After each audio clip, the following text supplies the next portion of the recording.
Bom dia, meus irmãos. Graça e a paz de Jesus. Muita alegria estar aqui, muita alegria. Foi uma honra muito grande quando o pastor Juan me convidou. Uma honra também, uma alegria muito grande ser apresentado pelo meu amigo Samuel, que, como disse, nós moramos juntos, vivemos muitas coisas. Eu fico muito feliz em ver também aquilo que Deus tem feito através da vida do Samuel, o quanto ele tem crescido e tem se tornado um exemplo para muitas pessoas. Fico muito feliz, viu, Samuel? Meus irmãos, como já foi dito, meu nome é João, estou morando em Belo Horizonte há poucos meses, porque aceitei o desafio de trabalhar na Juventude Batista Mineira, e ali estou desde o meio do ano passado. Sou casado com a Thalita e pai da Luísa, elas não estão aqui. A Luísa está com 5 meses, completa hoje 5 meses, e aí ela está cada semana é uma fase diferente da vida dela. Tem semana que ela dorme, tem semana que ela não dorme direito, tem semana que ela começa a acordar 4 vezes na noite, a gente está tentando ajustar, e essa semana ela está nesse jeito, acordando várias vezes na noite, e aí a gente decidiu deixar ela dormir um pouquinho mais, e elas estarão aqui, se Deus quiser, no culto das 10. Mas o mais importante, irmãos, é que estamos aqui para pregar a palavra do Senhor, para que essa palavra fale aos nossos corações. Por isso eu te convido a abrir a sua Bíblia aí em Efésios, capítulo 5, versículo 1. E nós estaremos meditando nesse texto. Eu sou piauiense. Tem alguém piauiense aí? Depois a gente vai conversar. Sou piauiense, mas fui criado em Uberlândia. Então, às vezes o sotaque vai... Já tem muito tempo que eu saí de lá, mas às vezes ainda o sotaque aparece. Mas é de Uberlândia, fui criado em Uberlândia. Minha família está lá, meus pais, meus irmãos. E essa é um pouco da minha trajetória. Vamos lá, meus irmãos. Quero ler com vocês. E nós iremos ler, eu vou ler de forma separada as passagens. Nós iremos ler o versículo 1 e o versículo 2. E aí você mantém a sua Bíblia aberta, se possível, porque depois nós retornaremos ao texto para ler o restante da passagem. E a Bíblia ela vai dizer assim, Efésios 5, versículo 1 e 2, diz o seguinte: portanto, sejam imitadores de Deus como filhos amados, vivam em amor, como também Cristo nos amou e se entregou por nós, como oferta e sacrifício de aroma agradável a Deus. Vamos orar mais uma vez. Deus, obrigado, Pai, pela Tua palavra. Obrigado porque ela é a palavra que direciona a nossa vida, Pai. E essa é a palavra, Pai, que o Senhor deixou por conta do Teu amor. Que essa palavra fale aos nossos corações, Pai, por meio da Tua graça que opera através do Teu Santo Espírito em nós. Por isso, Pai, te pedimos que o Senhor nos edifique através dela. Assim nós oramos, em nome de Jesus. Amém. Meus irmãos, hoje eu quero conversar com vocês, continuando a série de mensagens que o pastor já tem apresentado aqui. A série de mensagens é Como Ser um Cristão que está em Cristo e está na cidade. Como ser um cristão que está em Cristo e está na cidade. Nós estamos em Cristo por causa da obra de Cristo e também estamos nessa cidade. Talvez você esteja em uma cidade próxima a esta, mas você vive aqui nessa região. E estando aqui, estando em Cristo, nós temos algumas responsabilidades.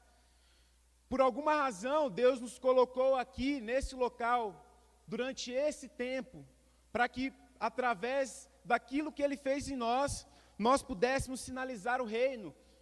E dessa maneira, então, é necessário que você entenda a importância de estar em Cristo e as implicações que isso tem na sociedade em que você vive, no bairro em que você vive, na cidade onde você vive, no país onde você está inserido.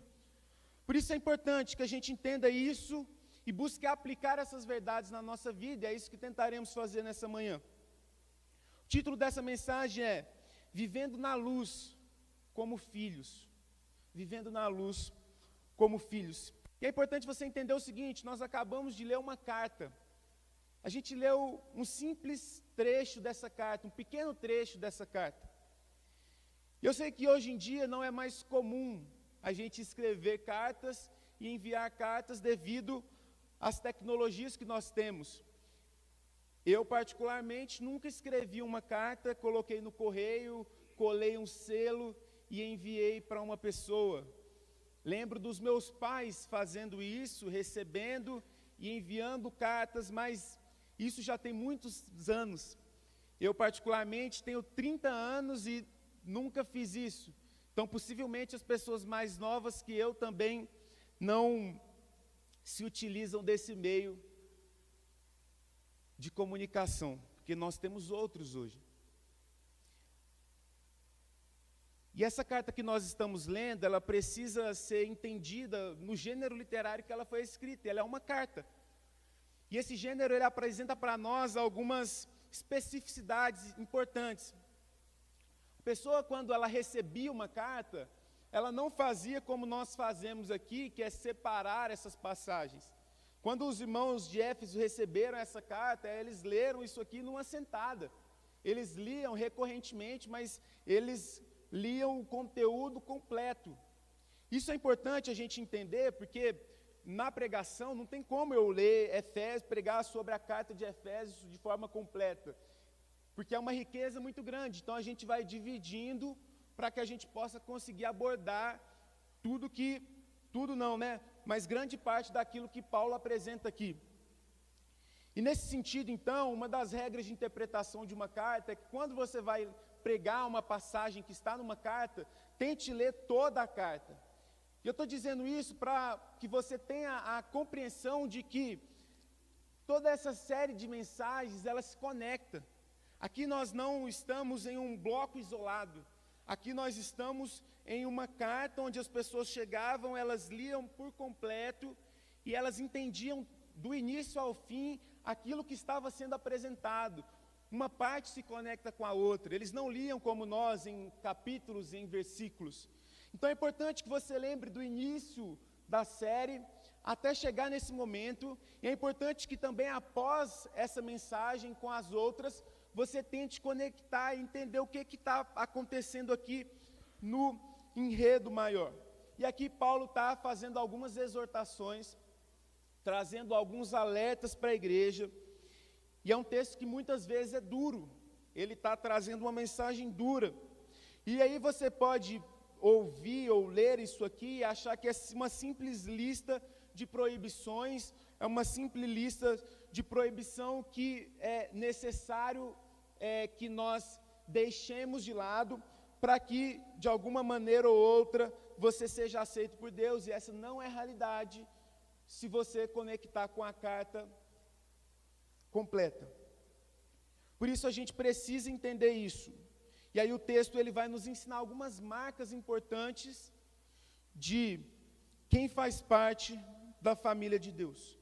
E eu quero trazer isso aqui para vocês, marcas de quem faz parte da família de Deus. Se você faz parte da família de Deus, você precisa carregar consigo algumas marcas. Eu quero trazer para vocês algumas delas que são apresentadas aqui nessa passagem. A primeira marca de alguém que faz parte da família de Deus é amar como foi amado. Amar como foi amado é o que diz aqui nesse texto que nós acabamos de ler, o versículo 1 e o versículo 2. Existe um livro que toca nos assuntos principais aqui dessa série de mensagens, que, ao meu ver, é o Evangelho e a Cidade. E esse livro é do autor Timothy Keller, e ele fala ali sobre a igreja centrada, o título do livro, Igreja Centrada. E ali ele vai trabalhar de forma intensa sobre o Evangelho e como o Evangelho muda a cidade, como o Evangelho abençoa a cidade, nessa igreja centrada no Evangelho. E ali ele me ensinou algo que mudou a minha compreensão cristã. E ele me ensinou sobre o fruto do Evangelho e o Evangelho. O Evangelho, ele é diferente do fruto do Evangelho. É importante que você saiba, isso já foi falado, eu ouvi algumas mensagens dessa série. É importante que você saiba que essa carta, ela é dividida na metade, entre a parte teórica, a doutrina, e a segunda parte, que é a partir do capítulo 4, entre a parte prática, onde é a aplicação da doutrina na vida dos crentes. Nós estamos agora nessa parte prática, mas se nós voltarmos na parte teórica e lembrarmos as mensagens anteriores, entendemos que estamos em um bloco maior, você vai se lembrar de algumas coisas. No capítulo 1, Paulo vai apresentar o plano de Deus para a salvação. Ele vai mostrar como Deus escolheu salvar a humanidade e da participação de cada pessoa da Trindade nessa obra.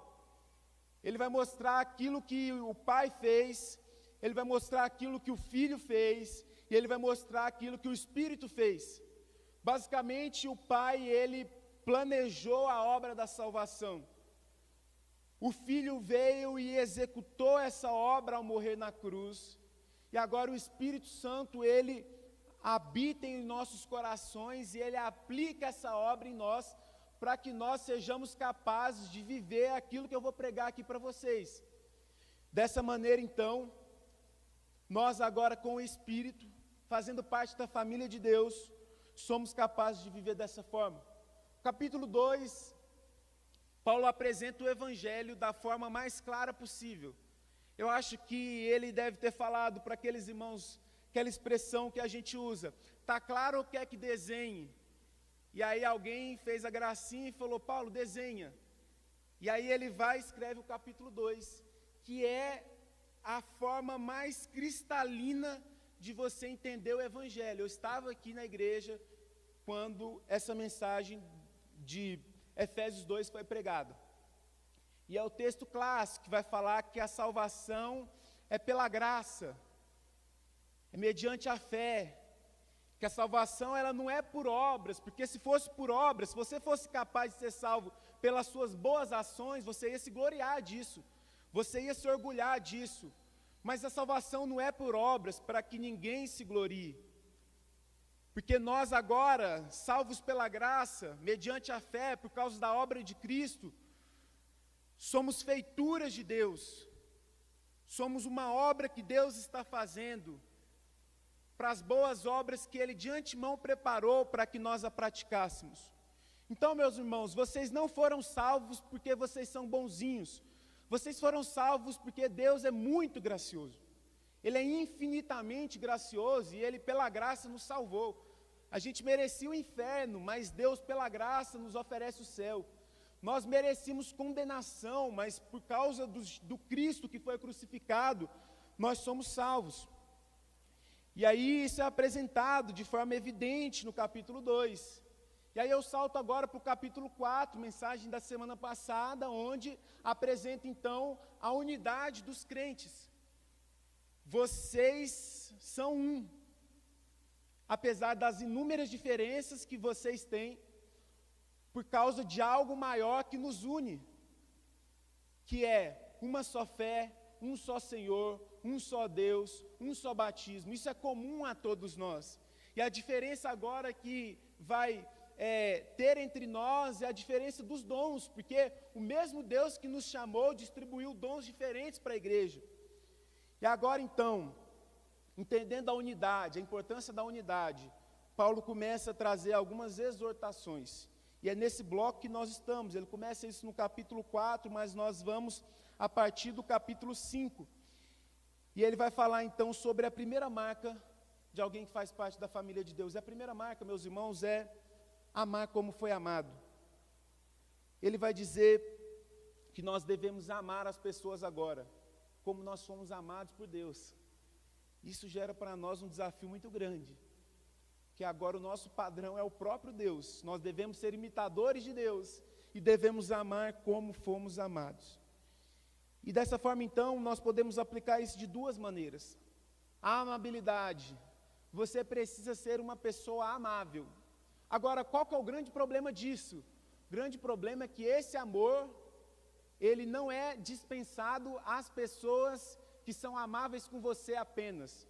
Ele não deve ser derramado apenas na vida daqueles que te agradam, que fazem o bem para você, mas ele deve ser derramado sobre a vida daqueles também que perseguem você, daqueles que são seus inimigos, daqueles que são pessoas que não são tão amáveis como nós gostaríamos. Porque foi assim que Deus nos amou. Deus te amou numa condição de pecador. numa condição de não amável, numa condição de uma pessoa que não tinha nada a oferecer para ele. E agora somos desafiados dessa maneira.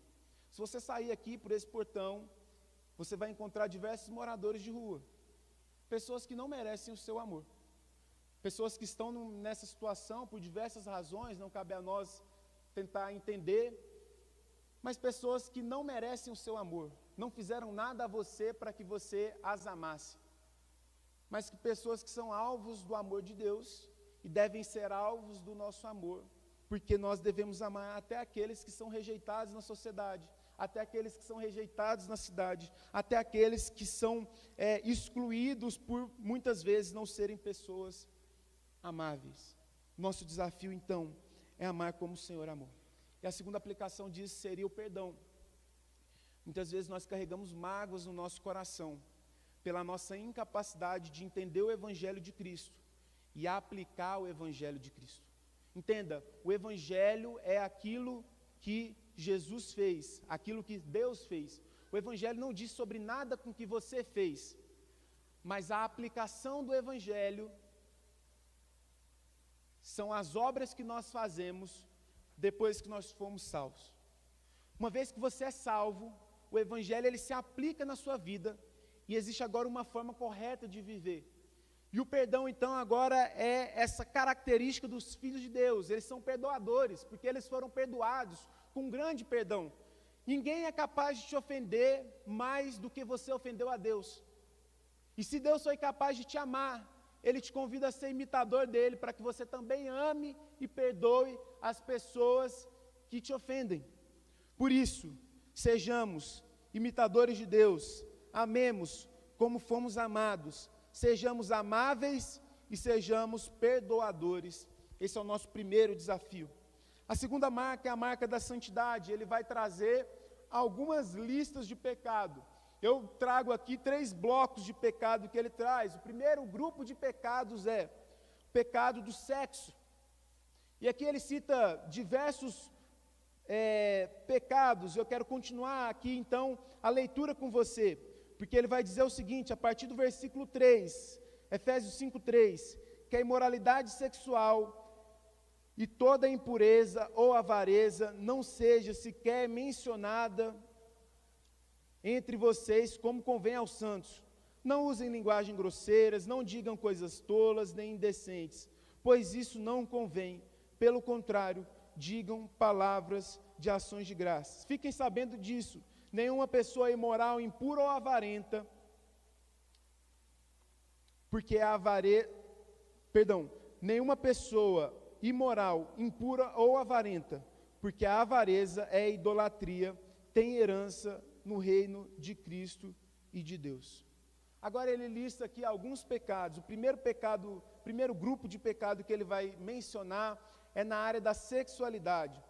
E os pecados na área da sexualidade, eles trazem, como todos os pecados, questões espirituais, pois elas ofendem a Deus, e a gente trabalha isso muito, mas eles também carregam consigo sérios danos sociais que afetam a cidade. Os pecados da sexualidade, eles trazem para a cidade sérios danos, e isso é facilmente visível no nosso tempo. As pessoas, elas pregam o sexo livre, elas tentam abordar a questão da sexualidade como uma simples escolha, como uma simples questão de escolha individual, onde cada um trata da forma como bem entender. E esse grito de liberdade que a sociedade deu da palavra de Deus, trouxe para a cidade sérios danos. E o problema é o resultado que isso gerou, porque diversos problemas sociais que nós vivemos hoje são consequências desse grito de autonomia da humanidade em relação a Deus. Sexo, meus irmãos, é um presente de Deus. Deus que criou o sexo, e Ele criou como uma bênção para ser distribuída às pessoas. Mas quando nós viramos as costas para Deus e rejeitamos a palavra dEle, e usamos o sexo da forma como nós bem entendemos, a gente gera para nós e para a nossa sociedade grandes desafios. E aí as pessoas gritam depois contra os efeitos do pecado, contra as consequências finais, mas elas são incapazes de buscar a verdadeira solução, que é a palavra de Deus. E aí vem o movimento feminista, e elas levantam a bandeira e falam o seguinte: os pais estão abandonando seus filhos, olha o abandono paterno, é gritante no Brasil, e nisso elas estão certas. E aí vem os conservadores e falam o seguinte: abortar é um absurdo, é uma ofensa à dignidade humana, é uma ofensa à vida, e eles estão certos. E aí vem os governos, eles tentam frear os números de gravidez na adolescência, eles tentam frear por questões econômicas o número de pessoas infectadas por doenças sexualmente transmissíveis. E eles estão certos nessa tentativa, embora pelas razões erradas. E aí a gente vê a sociedade lidando com as consequências do pecado e tentando dar as respostas. Recentemente, muitas pessoas, inclusive não cristãos, têm se levantado contra a pornografia. Recentemente, na realidade, já há algum tempo, o número de divórcios por banalidade aumenta cada vez mais, gerando traumas familiares, gerando sofrimentos, principalmente na vida dos filhos. Esse é o tempo em que nós vivemos, fruto da consequência do pecado. E tudo isso a igreja já combate há milênios, há muitos e muitos anos. As pessoas estão se levantando só agora para falar sobre algumas dessas coisas e falam de forma incompleta, falam sobre aquilo que lhes convém. E todos esses problemas seriam solucionados se as pessoas utilizassem do sexo como Deus criou. Por isso, como filhos, nós precisamos entender que somos nova criação e voltarmos ao propósito original das coisas. E viver dessa forma. Porque todos esses problemas seriam solucionados se nós nos voltássemos para a boa e velha palavra de Deus e buscássemos dela sabedoria. Se nós entendêssemos que o sexo é numa união matrimonial, onde o marido deixa os seus pais, ele se une à sua mulher, eles se tornam uma só carne, onde o marido ama a sua esposa como Cristo amou a igreja, onde a esposa voluntariamente, entendendo a Trindade, se submete ao seu marido. Provavelmente vocês vão ouvir sobre isso nas próximas semanas. Se submete ao seu marido, não num sentido de opressão, mas num sentido de complemento. E ali eles vivem em perfeita harmonia, onde eles não levam seus filhos à ira, e onde a sociedade ela é harmônica, a sociedade que Cristo planejou, e essa nova sociedade que Cristo está criando através daqueles que fazem parte da família de Deus. O benefício, meus irmãos, disso seria não apenas espiritual, mas seria também social. Mas cada vez mais a sociedade se distancia disso.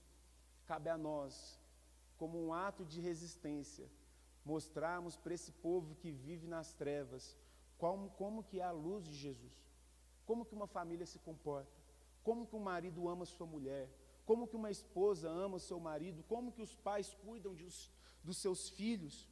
Cabe a nós vivermos em santidade para mostrar isso para a sociedade. O segundo tipo de pecado que ele apresenta aqui são os pecados da fala. E lá em Tiago, capítulo 3, versículo 2, vai dizer o seguinte: porque todos tropeçamos em muitas coisas. Se alguém não tropeça no falar, é um indivíduo perfeito, capaz de refrear também todo o corpo. Ora, se colocarmos um freio na boca dos cavalos para que nos obedeçam, também lhes dirigimos o corpo inteiro. Observe igualmente os navios que, sendo tão grandes e impelidos por fortes ventos, são dirigidos por um pequeníssimo leme e levados para onde o piloto quer. Assim também a língua, o pequeno veneno, órgão, se gaba de grandes coisas. Vejam como uma fagulha incendeia uma grande floresta. Ora, a língua é um fogo, é um mundo de maldade. A língua está situada entre os membros do nosso corpo e contamina o corpo inteiro. E não só põe em chamas toda a carreira da existência humana, como também ela mesma posta em chamas pelo inferno.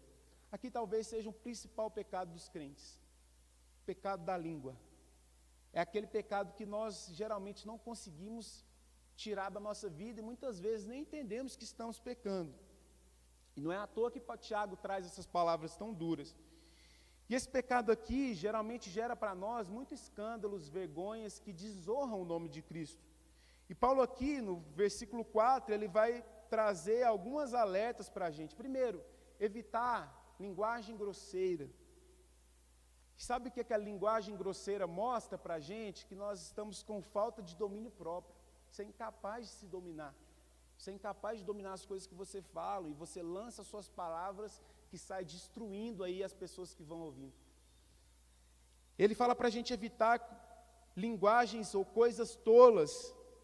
Lá em Provérbios 17, 18, 28, tem um versículo que eu acho maravilhoso, que ele fala assim: até um insensato, quando se cala, é tido por sábio. Se fica de boca fechada, passa por inteligente. Em outras versões, até o tolo se passa por sábio quando fica calado. Nós entramos numa loucura no nosso tempo de que a nossa opinião ela é importante, e a gente precisa dar opinião sobre tudo.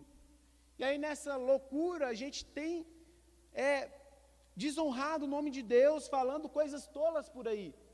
Meus irmãos, se você não sabe o que falar, você não precisa falar. Se você não sabe sobre o assunto, o mundo não vai mudar se você colocar a sua opinião. Se você não sabe como falar, evite falar coisas tolas. É melhor ficar calado e as pessoas não descobrirem que nós somos tolos, do que abrir a boca e as pessoas terem essa certeza. Por fim, questões indecentes. Nós, como discípulos de Jesus, não devemos ter palavras indecentes na nossa boca. Lá no seu trabalho, quando seus amigos começam a falar coisas indecentes, qual que é a sua reação? Você deve, de alguma forma, se posicionar, porque você faz parte da família de Deus. Por fim, ele fala sobre os pecados da avareza, que também é um pecado aceito entre nós. E a avareza é um pecado caracterizado por amor excessivo ao dinheiro e bens materiais, muitas vezes em detrimento da generosidade, da confiança em Deus, do cuidado ao próximo. Ela é associada a um desejo insaciável de acumular riquezas, independente da necessidade alheia, e pode levar à idolatria ao dinheiro. Paulo vai falar que o amor ao dinheiro é a raiz de todos os males. E Jesus ele vai dizer o seguinte: guardai-vos de todas e qualquer avareza, porque a vida de um homem não consiste na abundância dos bens que ele possui. Olhe para a cidade e perceba quantos problemas sociais nós enfrentamos por conta da avareza. Saia pelas ruas e perceba quantos problemas nós enfrentamos por causa da avareza. Você chega com seu filho no postinho, você encontra lá um médico que não tem vocação para essa profissão, mas que ele está lá fazendo um plantão, simplesmente para receber o dinheiro e viver um padrão de vida altíssimo. E trata a sua família de qualquer forma. E trata o seu filho de qualquer maneira, dando a ele qualquer tipo de tratamento, porque ele não deveria estar ali, mas ele escolheu estar ali por conta do dinheiro. A avareza, um problema social da nossa cidade. Nós temos o filho que não é educado pelo seu pai, porque o pai trabalha o dia inteiro, insistentemente, para dar ao filho a oportunidade de estudar numa escola particular. E aí ele terceiriza a educação para a escola. E aí ele dá para o filho tudo aquilo que o dinheiro pode dar, mas esquece de dar o amor, e essa criança cresce, e ela vai viver na cidade. Nós temos o ladrão que coloca a arma na cara de um trabalhador 6 horas da manhã no ponto de ônibus, e rouba o celular dessa pessoa, que ainda faltam 8 parcelas para serem pagas. Problemas social da cidade, consequência da avareza. Nós temos um empresário que se utiliza de meios ilegais para aumentar sua margem de lucro, e que paga salários ridículos para os seus funcionários, para que a sua família possa viver bem, enquanto a família dos outros que se virem. São diversos, irmãos, diversos exemplos que nós poderíamos dar de como a avareza destrói a nossa cidade. E esse tipo de comportamento aqui em Efésios é apresentado como idolatria. Na realidade, todos os outros pecados podem ser apresentados como idolatria, mas Jesus ele vai apresentar em diversas passagens a avareza como sendo uma idolatria. Ele vai falar no contexto do dinheiro que não é possível servir a 2 senhores. Não é possível servir a Mamon, ao dinheiro, e servir a Deus. Porque porque uma hora um vai se sobrepor ao outro e um vai vencer o outro. Por isso, irmãos, nós, discípulos de Jesus, devemos lutar contra a avareza no nosso coração. E se Paulo está alertando aqui, é porque ela surge. É como aquele matinho que cresce no canto da sua calçada, que você vai lá e arranca, e semana que vem vai chover, e ele vai aparecer de novo, e a gente precisa constantemente ir lá e limpar, arrancar isso do nosso coração. O comentário bíblico diz o seguinte: esse tipo de comportamento é idolatria. Na verdade, a definição que é idolatria pode se referir a toda a lista. No entanto, é provável que a intenção primordial seja caracterizar a idolatria como idolatria. Em Mateus 6:24, também em Lucas 16:13, Jesus designa o serviço a Deus como serviço às riquezas, como alternativas mutuamente excludentes. Não dá para servir a dois senhores. E aí ele apresenta no versículo 6, no versículo 5, versículo 6, razões para nós não praticarmos essas coisas. A certeza do julgamento. Um dia nós seremos julgados, irmãos. Deus vai nos julgar se nós estamos ou não com Cristo. E aqueles que não estão com Cristo, eles têm essas características que eu acabei de mencionar para vocês. Mas aqueles que estão com Cristo, eles precisam ser diferentes. E aí, já para terminar então, a terceira e última marca de um filho de Deus é andar na luz.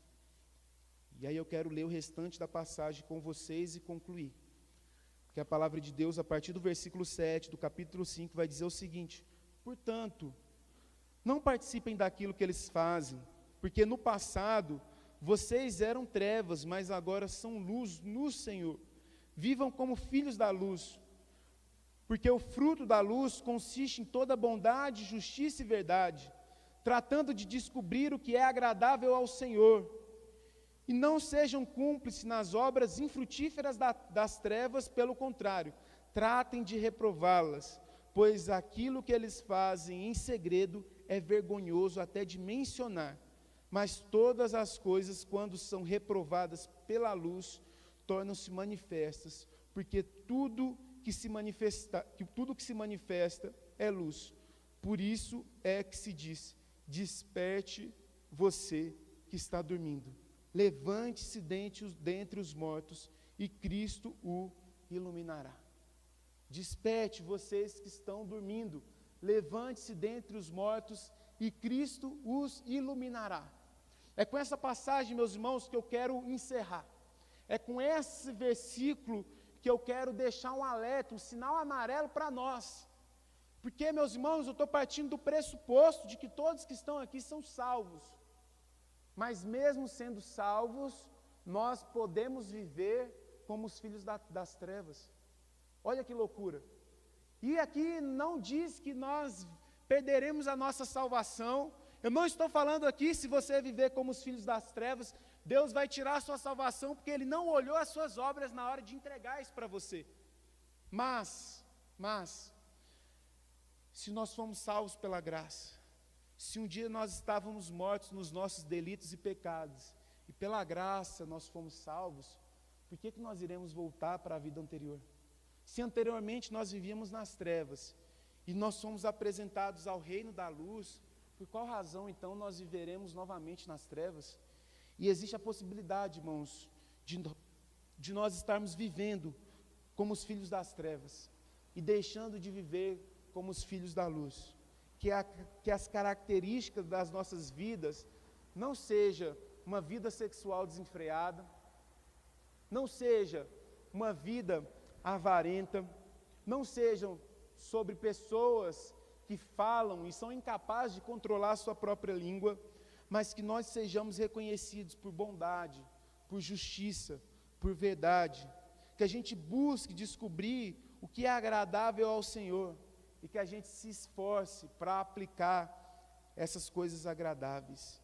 E que esse alerta que Paulo finaliza aqui, nesse texto em que eu estarei pregando, para que nós possamos despertar, para que nós possamos acordar do sono e levantar dentre os mortos, possa gerar atenção no nosso coração.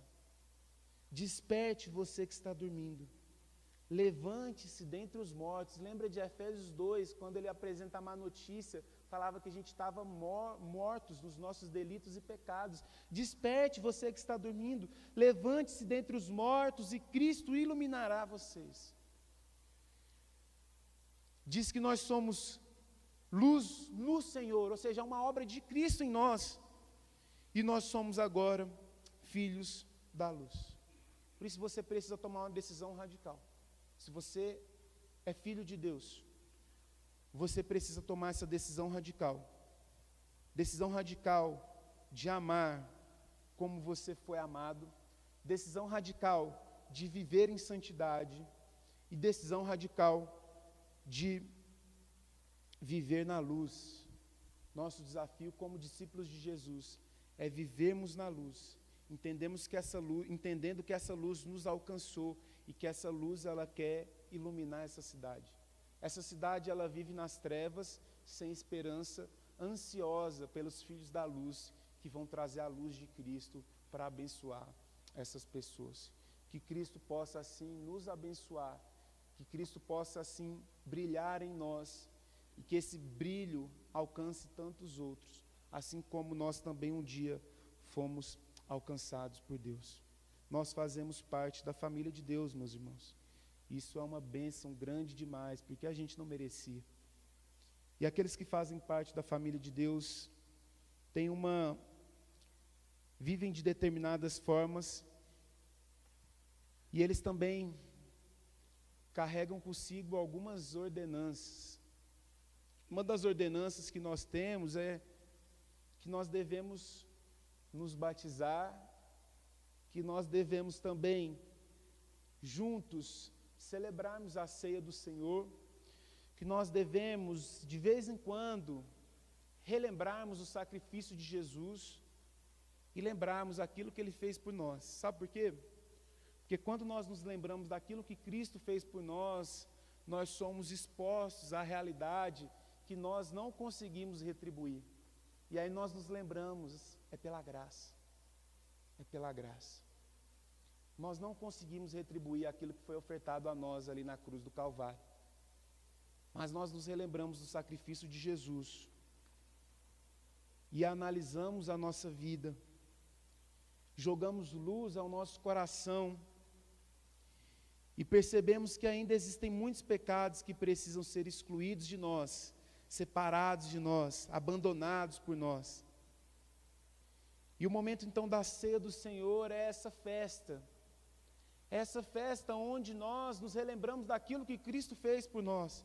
É uma festa meio paradoxal, porque nós lembramos do maior sofrimento que alguém já passou por essa terra e nos alegramos nesse sofrimento, porque é esse sofrimento que traz para nós vida. Foi o sofrimento de Cristo ali na cruz que nos deu esperança.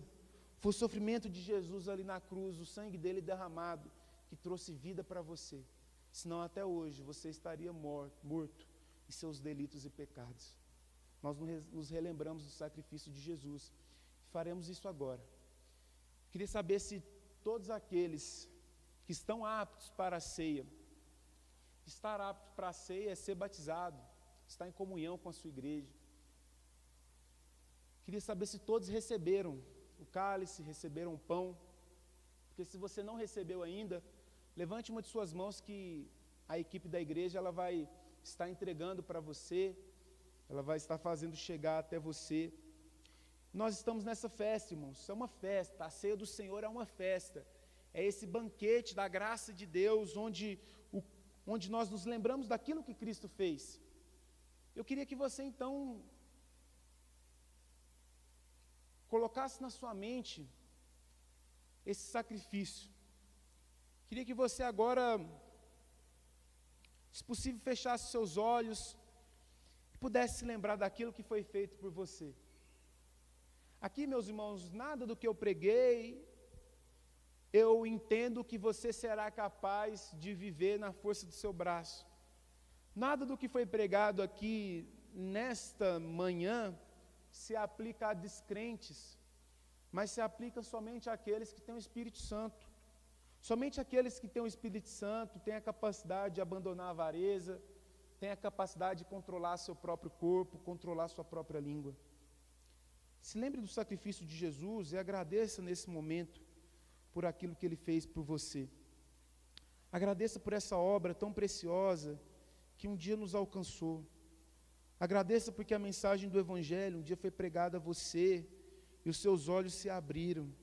Você se entendeu como um pecador, mas descobriu que existia alguém que viveu de forma 100% justa e que esse se tornou justificador de todos nós. Louve a Deus pelo sacrifício de Jesus. E peça para Ele, para que esse momento não seja apenas um momento cerimonial para você, mas que seja de fato um momento de sondagem de coração.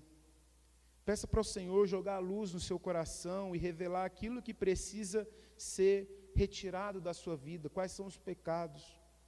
E peça ao Senhor forças para que você possa assim viver, lutando contra o pecado e fugindo da aparência do mal, sendo grato a Jesus e valorizando o sacrifício dele. A palavra de Deus em 1 Coríntios, capítulo 11, versículo 23, vai dizer o seguinte: porque eu recebi do Senhor aquilo que também lhes entreguei, que o Senhor Jesus, na noite em que foi traído, pegou um pão.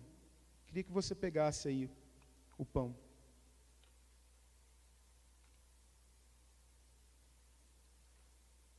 Tenta se transportar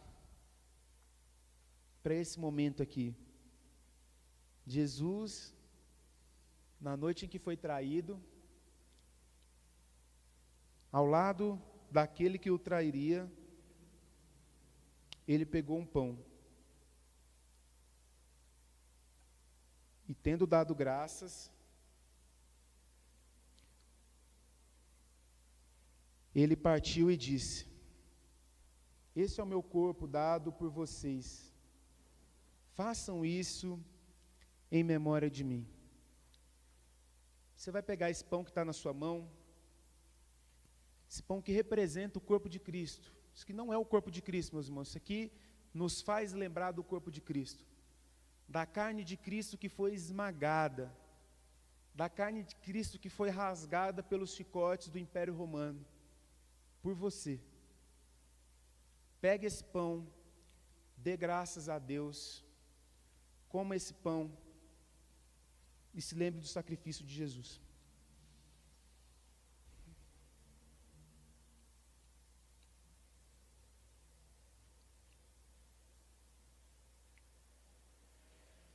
Façam isso em memória de mim, diz Jesus, disse Jesus. Do mesmo modo, depois da ceia, também pegou um cálice, dizendo: este é o cálice da nova aliança do meu sangue. Façam isso todas as vezes que beberem, é memória de mim. Porque todas as vezes que comerem este pão e beberem esse cálice, vocês anunciam a morte do Senhor até que Ele venha. Esse é o cálice da nova aliança, do sangue que foi derramado e dessa nova aliança que nos permite viver pela graça. Você não precisa temer se você vai para o inferno, se você está em Jesus. Você tem a garantia por causa do sangue dele. Beba esse cálice em memória de Jesus e faça isso anunciando a morte dele até que ele venha.